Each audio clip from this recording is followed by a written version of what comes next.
নমস্কার, আমি জ্যোতিষশাস্ত্রী শ্রী সনাতন বলছি। আজকে আপনাদের বলবো রবির গ্রহের মহাদশার বিচার সম্বন্ধে। এই বিচার থেকে আপনি জানতে পারবেন আপনার দশা বিচারটা হচ্ছে জ্যোতিষের শেষ বিচার। এই বিচারটায় ভালোভাবে করতে পারলে আপনি কোন সময়ে কি হবে বা এই দশার সময়ে আপনার জীবনে কি কি ঘটতে পারে এবং এর সঙ্গে যে অন্তর্দশা আছে তাদের সম্বন্ধেও আমি অবশ্য পরের ভিডিওগুলোতে বলবো, কারণ এক ভিডিওতে এত বলা সম্ভব নয়। ছোটো ছোটো ভিডিও করলে লোকও বেশি দেখে এবং শুনতেও ভালো লাগে বা বুঝতেও জানা যায়। একসঙ্গে অনেক বড় ভিডিও হলে বোঝা কম যায় এবং অনেক সময় ক্ষেত্রে কি গুলিয়ে যায়। সেই জন্যে আজকে আপনাদের বলবো রবির অন্তর্দশা, রবির মহাদশার বিচার সম্বন্ধে। এই মহাদশার বিচার আগে আমি একটা পাঠ করেছি, আজকে করছি দ্বিতীয় পাঠ। যারা জ্যোতিষ শিখছেন বা জ্যোতিষ নিয়ে আগ্রহী বা জ্যোতিষ নিয়ে পড়াশোনা করছেন বা জ্যোতিষে নতুন নতুন প্র্যাকটিসে বসেছেন বা জ্যোতিষ যাদের বাড়িতে কুণ্ডলী আছে, নিজেদের দশা লেখা থাকে কুণ্ডলিতে, সব গ্রহের দশারই লেখা থাকে। কেউ কেউ লিখে দেয়, কেউ কেউ দেয় না। সেই দশাটা আপনার কেমন চলবে সেটা আপনার দশা আসলে সেই দশাটার বিশ্লেষণ যে আমি করছি সেটা দেখলে আপনি বুঝতে পারবেন যে আপনার দশায় এই এই জিনিসগুলো হতে পারে। তা আজকে বলছি রবির মহাদশা সম্বন্ধে। তার আগে একটা কথা বলে নিই আপনাদের। আমার এই মোবাইল নম্বর হচ্ছে 9333828747। আমার সঙ্গে যোগাযোগ করতে হলে এই নম্বরে, এবং যারা জ্যোতিষ শিখতে চায় তারা এই নম্বরে যোগাযোগ করবে। আমি সঠিক উপায়ে, সঠিক মূল্যে, সঠিক গ্রহরত্ন বা সঠিক গাছগাছরা হোক, রুদ্রাক্ষ হোক, মন্ত্র হোক এবং গ্রহ শান্তি করে সঠিক, যেটা সঠিক, মানে হাজার হাজার টাকা দামে পাথর দিলেই যে আপনার ভাগ্য বদলাবে বা ভাগ্যের যে বাধা কেটে যাবে তা কিন্তু নয়। সঠিক দিতে হবে। সেই সঠিক দেওয়াটাই হচ্ছে মেন কাজ। এই কাজটা যে করতে পারবে বা এই সঠিক বিচারটা যে করে সঠিক রেমেডিটা দিতে পারবে, তার রেমেডি কিন্তু ভালো কাজ করবে। সে যেই জাতক বা জাতিকা নেবে তার ভালো কাজ হবে। কিন্তু আপনি জানলেন না, শুনলেন না, দেখলেন, যদি গেলেন, সে 3, 4, 5টা, যাই হোক, এখনকার দেখছি তো সব বেশিরভাগই দেখা যায় 3টে 4টে করে পাথরের স্টোন লিখে দিচ্ছে বা তাবিজ কবজ হোক, যজ্ঞ হোক, নানা রকম জিনিস করাচ্ছে। কাজে কাজ দেখা গেল কিছুই হচ্ছে না। আসল কথা হচ্ছে আসল যে গ্রহ বাধা যে দিয়ে আছে তার অবস্থানটা বুঝতে হবে। সেই গ্রহটা যদি তার সঠিক উপচার করা হয় বা তার সঠিক গ্রহ শান্তি বা সঠিক রেমেডি দেওয়া হয়, তাহলে কিন্তু সেই গ্রহ খুব ভালো ফল দেবে। আপনার যে বাধা বিপত্তিগুলো থাকে সেগুলো আস্তে আস্তে কেটে যাবে। তাই আমার সঙ্গে যোগাযোগ করতে হলে এই নাম্বারেই যোগাযোগ করবেন। এবং যে কোনো সমস্যায়, বিবাহ, শিক্ষা, উচ্চশিক্ষা, চাকরি, সরকারি চাকরি, গৃহ সংসার, বাস্তু, বিদেশ যাত্রা, যে কোনো বিষয়ের উপর আমি নানা রকম কনসাল্ট করে থাকি এবং জ্যোতিষ নিয়ে ঠিকুজি কুষ্টি বানিয়ে থাকি এবং পরামর্শ দিয়ে থাকি কে কোন সময় কী কাজ করলে। বা আমার কাছে যারা এসেছেন তারা জানেন যে আমার কাছে একবার আসলে আপনি বারবার পয়সা দিতে হবে না, একবারই দেবেন। তারপরে যতবারই আপনি আমাকে ফোন করুন, আপনার সুবিধা অসুবিধার কথা কিন্তু আমি আপনাকে বিনা পরিশ্রমিকে করে দিই। সে সবাই জানে, আমার কাছে যারা এসেছে তারা সবাই জানে, সবাই বলছে। সবাই কাছে গেলে পরে যখন প্রশ্ন করতে চাই বা জানতে চাই তখন সবাই পয়সা বা টাকার কথা বলে, কিন্তু আপনাকেই একমাত্র দেখছি যে ব্যতিক্রম, যে আপনি দ্বিতীয়বার যদি আপনাদের জিজ্ঞাসা করি তাহলে কিন্তু পয়সা আপনি নেন না। এটা সবাই জানে এবং যারা যারা আমার কাছে কুষ্টি বা কুণ্ডলী করিয়েছে তারা। আসুন আজকে বলি রবির দশা সম্বন্ধে। রবির দশা সাধারণত 6 বছর হয়। 6 বছর চলে রবির দশা। এই 6 বছরের ভেতর রবি যদি ভালো থাকে তাহলে মানুষের নানা রকমভাবে উন্নতি, অর্থনৈতিক উন্নতি, চাকরি, শিক্ষাক্ষেত্রে উন্নতি, মানে যে যেরকম অবস্থানে থাকবে। ধরুন কোনো বাচ্চা সে পড়াশোনা করছে, সেই সময় তো সে কর্ম করছে না, তাহলে সেই সময় যদি রবির দশা চলে তখন তার পড়াশোনা কিন্তু ভালো হবে, যদি রবি শুভ জায়গায় থাকে এরকম। এবার কেউ যখন চাকরি দেবে, চাকরি পরীক্ষা, তার যখন শুভ রবির দশা চলছে, সেই ক্ষেত্রে সে চাকরি পাওয়ার সম্ভাবনা কিন্তু অনেক বেড়ে যাবে বা পাবে। কেউ ধরুন বিদেশ যাত্রা যাচ্ছে বা বিদেশে কর্ম করতে যাচ্ছে, রবি সেই শুভ যোগ থাকলে সেই সময় তার কর্ম সফল হবে। বিভিন্ন ক্ষেত্রে, যেই ক্ষেত্রেই যাক, তার দশাপতি যদি শুভ থাকে, তার সঙ্গে অন্তর্দশাপতিও যদি শুভ হয়, তাহলে কিন্তু নানা রকম শুভ ফল দিয়ে থাকে। আসুন আজকে বলি রবির দশা। রবি যদি মিত্র গৃহে থাকে, মিত্র হোক রবির মিত্রকে, রবির মিত্র চন্দ্র, রবির মিত্র মঙ্গল, রবির মিত্র বৃহস্পতি। ধরুন রবি মিত্র ঘর বৃহস্পতি এখানে রইল, রবি যদি বৃহস্পতির ঘরে থাকে ধনুতে, তাহলে কি ফল দেবে? মিত্র গৃহে থাকলে আত্মীয় বা ভিত্ত বলতে চাকর, পুত্র, রাজা, রাজ্য সরকারি আর কি, এখন যেটা বলছি রাজ্য সরকার বা কেন্দ্র সরকার, বিভিন্ন ক্ষেত্র থেকে নানা রকম সম্মান লাভ, বা যারা চাকরি করতে চান, ওই বললাম চাকরি যারা প্রার্থী তারা চাকরি পেতে পারেন। আত্মীয় কুটুম্বর সঙ্গে ভালো মানে ভাব থাকবে। স্বদেশে যারা বাস করেন তাদের যানবাহন লাভ হবে, এবং নানা রকম মানে সুফল লাভ হবে যাকে বলে, যদি রবি বন্ধুর ঘরে থাকে। এই সুফল জিনিসটা বিভিন্ন ক্ষেত্রে হতে পারে, সেটা যে যেরকম মানে আশা করে, কেউ চাকরির আশা, কেউ অর্থের আশা, কেউ পড়াশোনা উন্নতির আশা, কেউ বিদেশ যাত্রার আশা, কেউ চাকরিতে উন্নতির আশা, বিভিন্ন ক্ষেত্রে কেউ সুখের আশা, যেরকম যে চাইবে সেই দশায় তার সেরকম ফল লাভ হবে। অধিমিত্র, অধিমিত্রটা এখানে আমি এখন বলছি না, কারণ হচ্ছে অধিমিত্রটা বুঝতে হবে।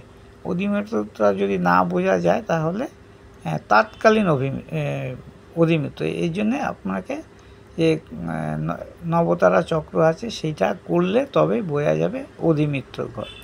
মানে মিত্র এটা হচ্ছে মিত্র ঘর। অধিমিত্র মানে যে রাশিচক্রে যখন জন্মগ্রহণ করবে, তার যে নবতারা চক্র, ওতে মানে কোন গ্রহ মিত্র, কোন গ্রহ মানে শত্রু, কোন গ্রহ অধিমিত্র, অধিমিত্র মানে মিত্রর থেকেও বেশি আর কি অধিমিত্র, সেইগুলো জানা যায়।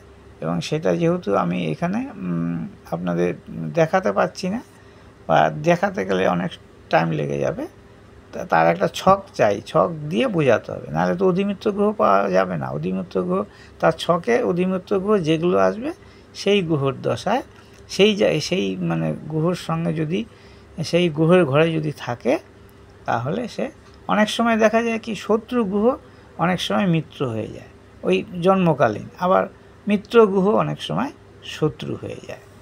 এবার আসছি সমগ্রহ গ্রস্ত রবির দশা, মানে সমগ্রহ বলতে মঙ্গল, বৃহস্পতি, আপনার বুধের সঙ্গে প্রায় রবি সঙ্গে থাকে, সেই গ্রহের দশায় জাতকের কি হতে পারে, মানে দশায় লোকের সঙ্গে সমবাহু কৃষিভূমি, মানে যারা কৃষি কাজ করে বা যারা বাড়ি তৈরি করতে চায়, তাদের যারা মানে কোনো ব্যবসা করতে চায়, তাদের যাদের স্ত্রী পুত্র ব্যাধি আছে সেই ব্যাধি হইতে মুক্তি, যারা মামলায় জড়িত থাকবে, মামলা চলছে সেই মামলা থেকে মুক্তি হবে, এবং নানা রকম দেহসুখ লাভ হবে। দেহসুখ মানে ধরুন কেউ হয়তো খুব ভালো, আপনার এখন দরকার হচ্ছে কোনো আপনার স্ত্রীর যে কোনো গয়না কিনতে ইচ্ছা করছে, সেই গয়না যদি সে সেই সময় পেয়ে যায়, তাহলে তার একটা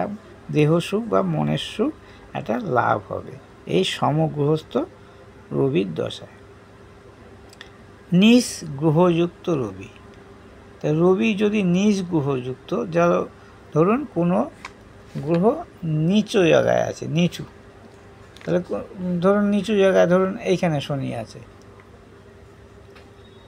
শনি দিয়েও বলতে পারি, কিংবা বৃহস্পতি দিয়েও বলা যায়। ধরুন এইখানে বৃহস্পতি আছে, বৃহস্পতি এইখানে আছে, বৃহস্পতি নিজ গ্রহ যুক্ত, বৃহস্পতি এইখানে আছে, এবং রবিও এখানে রয়েছে।